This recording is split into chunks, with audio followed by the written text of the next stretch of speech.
Lalu setelah itu sambil niat bukan orang berpikir apa namanya Allah sampai selesai. Ini nanti materinya ada ya, setelah itu kita bahas berkaitan tentang syarat rukun sholat ya. Hari ini materinya hal-hal yang berkaitan agar sholat kita diterima oleh Allah Subhanahu wa Ta'ala. Kemudian yang ketiga anak ya, biar sholat kita diterima oleh Allah, wa ayyahduwa qalbuhu fiha falaysa lahu min sholatihi illa ma aqala minha. Ketika sholat, tolong hati harus disambungkan kepada Allah Subhanahu wa Ta'ala. Ingatan kita ya harus fokus kepada Allah. Ya, apa yang harus kita lakukan ketika membaca bacaan sholat? Harus dengan batin, tidak boleh tergesa-gesa. Ya, baca Fatihahnya ketika imam baca didengarkan, baru amin kalian membaca Fatihah sampai ketika rukuk jangan meninggalkan tumanina ya. Tumanina itu bikotri kalimat subhanallah ya. Jadi batasan waktunya seperti ketika kita membaca subhanallah tersusun ya, ketika rukuk tumanina. Nah, pelan dulu ya, untuk langsung begini ya. Apalagi kita jamaah menunggu apa? Imam. Ya, baru setelah itu kita sebagai imam. Yang penting ketika sholat usahakan ingatan kita, hati kita hanya tertuju kepada Allah. Caranya bagaimana? Bacaan sholat dibaca penuh dengan pemahaman ya. Baru setelah itu ketika baca Fatihahnya harus tartil sesuai dengan makhrajul hurufnya ya, harus tahu sifat hurufnya, bentuk tidaknya ya. Bacaan harus dibaca jelas ya, kemudian sifat hurufnya harus tahu, cara tidak masuknya harus tahu. Makanya kalian harus rajin ngaji ya. Di taman pendidikan ada yang sudah makalah, ada yang sampai jilid 6 di sini sudah semuanya. Iya, kalian diajari biar nanti kalian ngajinya bisa iya ya. Fatihah dibaca dengan tartil ya, biar sah sholat kita ya di hadapan Allah Subhanahu wa Ta'ala. Hati disambungkan dengan Allah, fokus ingatan kita hanya kepada Allah. Makanya anak-anak kalian diajari sebelum sholat usahakan ingatan kita hanya tertuju kepada Allah. Caranya bagaimana? Detik kopi setiap ya detik nafas keluar ya, usahakan keluar kalimat lafzul jalalah Allah Allah Allah Allah, tapi tidak perlu dikatakan, tak usah dikit, hanya dalam hati Allah Allah Allah Allah Allah, biar nafas masuk keluar lafzul jalalah.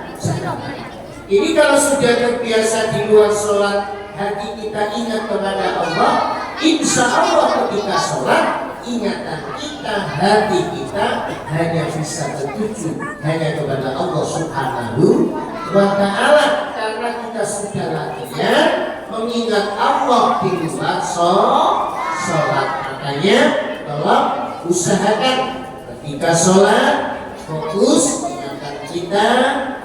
Bacaan sholat harus diperhatikan, dibaca dengan tumanina, kalau bisa direnungi, biar pikiran tidak liar ya, biar pikiran tetap fokus kepada Allah Subhanahu.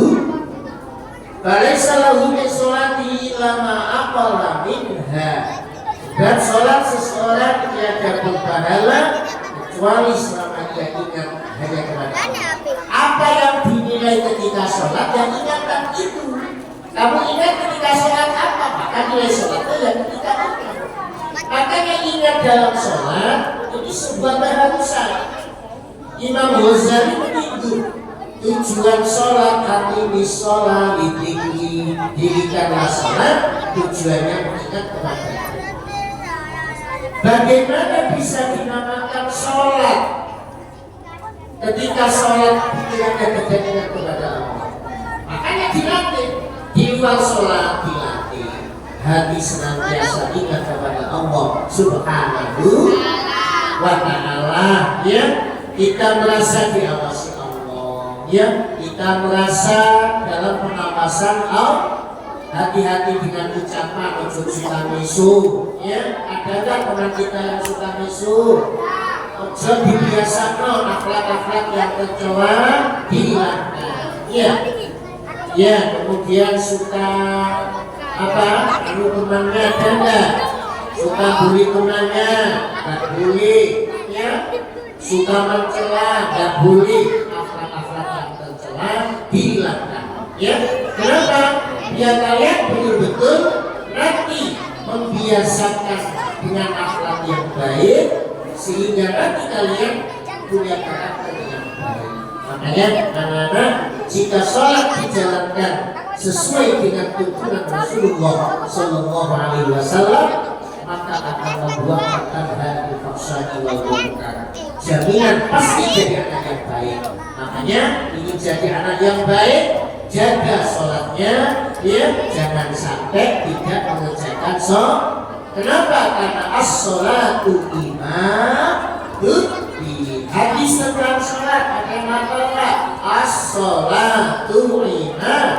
Sholat itu dia, barang siapa yang menegakkan sholat maka berarti menegakkan ada. Barang siapa yang tidak sholat berarti merobohkan ada. Makanya anak-anak, jaga sholat.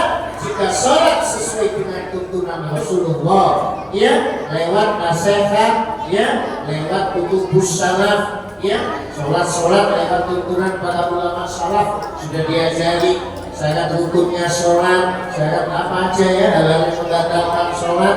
Ini kita pelajari semuanya, ya, supaya sholat kita sah, ya, barometernya itu ya. Nah, ini bab ini berkaitan tentang agar sholat kita diterima oleh Allah. Ini ya, tapi sholat ini ya, usahakan kalau sholat betul-betul baik, insya Allah mampu membuatkan tanha al-fahsya, jauh dari hal-hal yang fahsya, jauh dari hal-hal yang munkar. Baru yang terakhir anak-anak, Allah yang juga minah. Jika ingin sholat kita diterima oleh Allah, jangan sampai ujub. Ya, ujub itu apa anak-anak? Membanggakan dirinya sendiri. Ya, nggak boleh. Ya, nggak boleh. Ya, kalau kita ujub, maka berarti sholat kita tidak diterima. Makanya ketika sholat kita pasrah kepada Allah. Kita bisa menjalankan sholat semata-mata pertolongan Allah. Kita bisa hadir ke majelis taklim semata-mata pertolongan. Jangan merasa punya kekuatan sendiri, kan boleh.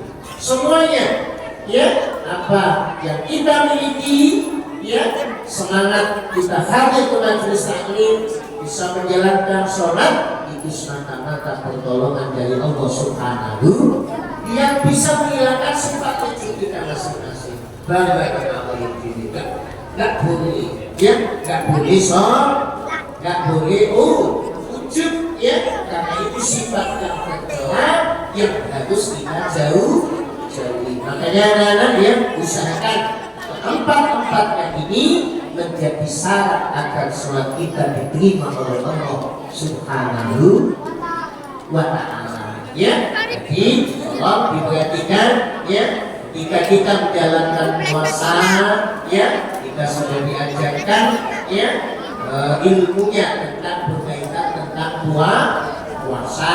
Hal-hal yang membatalkan puasa tolong dihindari. Ada yang hafal nggak hal-hal yang membatalkan puasa? Makan, minum sengaja pada siang. Pak Ustaz, saya sembunyi-sembunyi minum. Bagaimana hukumnya Pak Ustaz? Karena waktunya belum maghrib, sholatnya Ya, meskipun gak ada yang lihat, kalian lewat puasa diajari. Ya, diajari apa namanya? Disiplin rohani, merasa hidup diawasi Allah. Ya, meskipun kita di kamar sendirian, Allah Maha menatap, Allah Maha melihat. Gak boleh minum sembunyi-sembunyi atau makan sembunyi-sembunyi. Ada gak teman kita yang puasa makan sembunyi-sembunyi? Tidak ada. Kenapa? Karena kita merasa diawasi Allah. Usahakan sampai masuknya waktu ini hal-hal yang membatalkan puasa ini dari apalagi al-qai'u amdan, muntah secara sengaja. Ya, kalau orang yang rokok ini rasanya muntah, ya nggak sah. Iya, mabuk juga nggak sah. Iya, bilang, iya nggak sah. Iya, mengeluarkan mani dengan sengaja membatalkan puasa. Bagi cewek bila nifas juga membatalkan puasa. Muntah membatalkan puasa. Ya, kemudian berbuka belum tiba masuknya waktu ikut muka-muka ya kajian berkaitan dengan syarat diterima sholat kita di hadapan Allah. Semoga manfaat di dunia dan akhirat. Bismillahirrahmanirrahim. Asyhadu an la ilaha illallah, astaghfirullah, as'aluka ridhaka wal jannah wa na'udzu bika min sakhatika wan nar. Allahumma innaka afuwwun karim tuhibbul afwa ya. Doa berbuka Bismillahirrahmanirrahim. Allahumma lakasum Amantu Alifika Zahabalkamahu wa Talatil Kuwasa Katal Aju Insya Allah. Selamat berbuka. Assalamualaikum warahmatullahi wabarakatuh.